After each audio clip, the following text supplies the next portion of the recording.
Hey everyone, Merrick here. I would like to discuss in this video my life, my childhood, really, and how that really relates for me to being male and not female, and my transition throughout life, still retaining those feelings of being male and not female, and simply just living in a female's body. So, start at the beginning.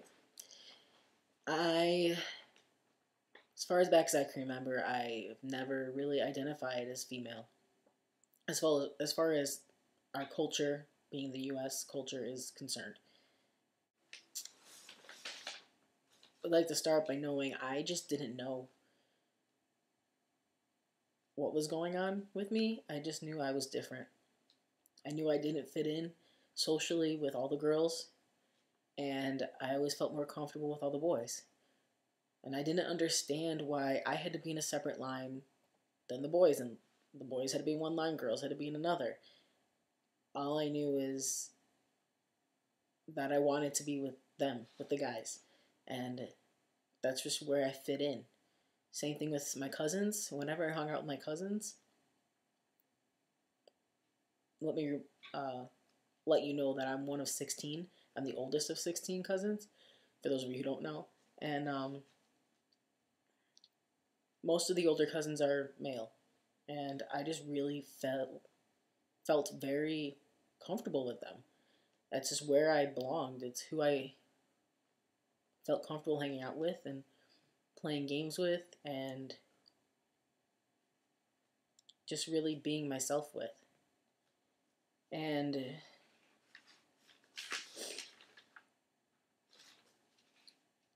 again, kind of feeling that everything just didn't fit. I was in a position where my feelings and my interests and the people I felt most comfortable with, my hopes of becoming male, it just didn't fit. And I guess I can kind of discuss each one of those as well. My feelings of aggression and anger, I kept inside me because I was told not to act like that. Not to be one of the boys because I'm a girl, and which couldn't have been worse for me because I knew I wasn't, but I was told by everyone, this is what you are, this is what you need to be, this is how you need to act.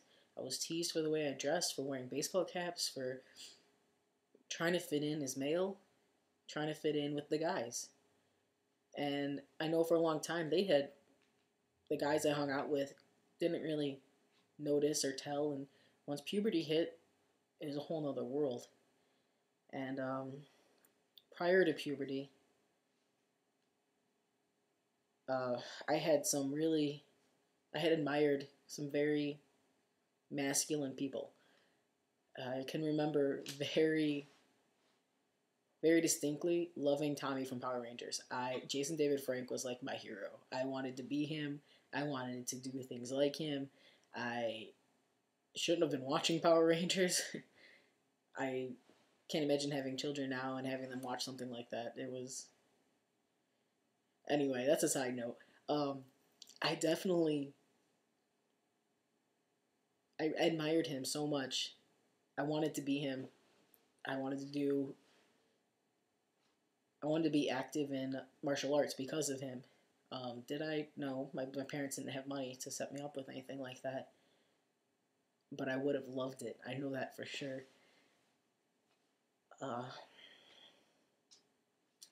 So that's just an example of someone I really admired. I really admired my dad until about puberty hit for me. I can remember being so socially awkward around girls, and it wasn't until I started dating women that I really felt comfortable around women. It was definitely there was definitely a comfort issue, and there are some other things socially that I did that weren't accepted quite well. I remember being younger and thinking I could pee standing up just like all the boys. And I just had to squat over the toilet, and I thought maybe that's how they did it. I had no idea. And I did that for a long time.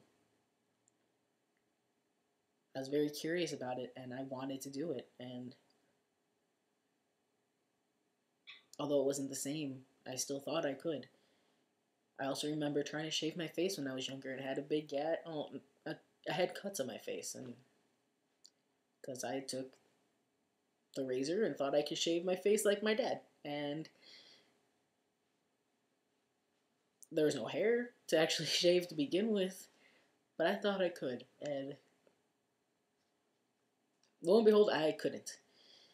And I was told that I shouldn't do that, and it's not good, and only boys do that, and only when they're a certain age, and all these different reasons not to do it, not to be what I thought it was going to be, and feel the way I felt. And so as I got older, I continued to keep my hair long, and I think that's because I felt most comfortable that way. I don't know for sure exactly why or when or reasoning behind it, but I kept my hair long, but I wore baseball caps. Wore them and put my ponytail either through the back, or didn't put a ponytail up at all, just wore the cap backwards. I had a collection of baseball caps that I really enjoyed and cherished, and a couple of them that I really, really loved. There's like a Ringling Brothers, Barnum and Bailey Circus one that I really liked, and a couple other ones similar to that. And I was teased for wearing baseball caps, and by family. And it took a while until I decided that I wasn't going to wear them anymore. But it had a lot to do with other people's opinions, and that really hurt, and it was really hard to deal with.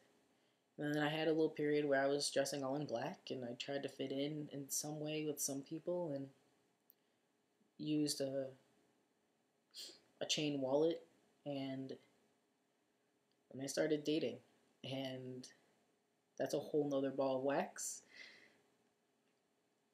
I wanted to do what made them happy,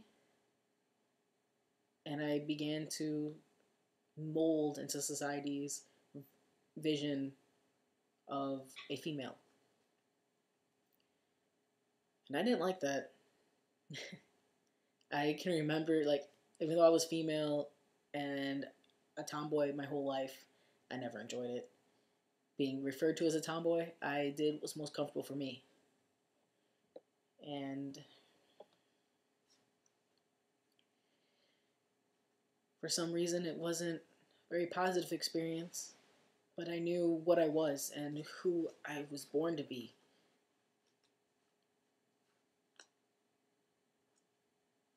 And since my knowledge of FTM, being able to be put on testosterone and change from female to male, knowing that I can correct all of this negative that's been in my head for years, is a really positive feeling.